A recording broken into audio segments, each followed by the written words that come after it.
Every time that I sit down and make one of these videos, I'm working something out. I'm thinking about something and pondering it and figuring it out even as I express this to you. So hopefully you don't mind too much that I'm using you as my sounding board, and hopefully this is making some kind of sense. But I've been really thinking about something as I'm having these conversations with people who are really devoted to helping others heal. They're devoted to relieving pain in some way in people's lives, which is such a beautiful thing. And it's a part of the reason why I'm so drawn and so inspired by these people. And yet, sometimes when we're talking, it's like this desire to help people heal turns into this need to drive out affliction.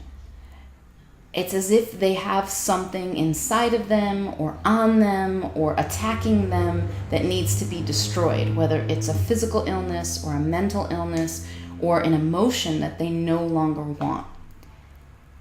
And as I sit with that, I'm thinking something about that isn't quite right, doesn't seem quite true to me.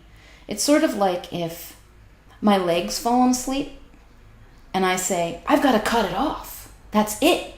It's not working. This leg it's wrong. There's something wrong with it. I must get rid of it. And I think that's what we're doing to ourselves when we want to root out depression, or we want to surgically remove this fear, or whatever it is. It's just another way to beat ourselves up. And I don't think it's helping us. So what I'm thinking about is, instead of cutting off that leg that's fallen asleep, maybe we could remember that we just need to wake it up a little bit. It just needs to get a little attention, right? So it's not about healing as in fixing something that's wrong. It's about bringing our attention to something that we don't particularly want to bring our attention to. That pain, whatever it is, has a message for you. It's saying something, and you're probably not wanting to hear it. I know that's how it is for me. That's how it plays out. When you bring your attention to it, though, what happens? What's the message it has for you?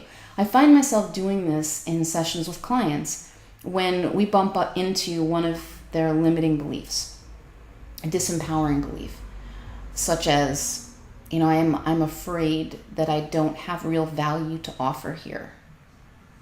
And so my instinct is to stop and pause and honor that belief and honor that feeling. I know this sounds nuts, right? We want these things out of us. We want to dig them out.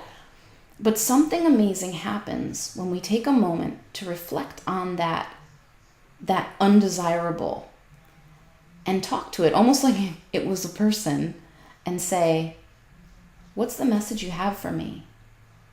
What is it that you're trying to get from me? Because in every case, it's trying to protect you from something, or it's trying to remind you of something, help you realize something.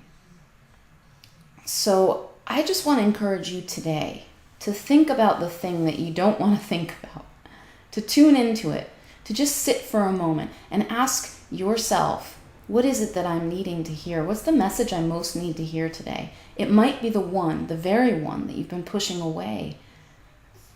And notice that there's another side to that. What if you could align with it and be members of the same team, all wanting for you health and happiness? And what if in doing that, you could recognize that there's nothing wrong with you? You're perfect. And it's okay to let the world see you as you are.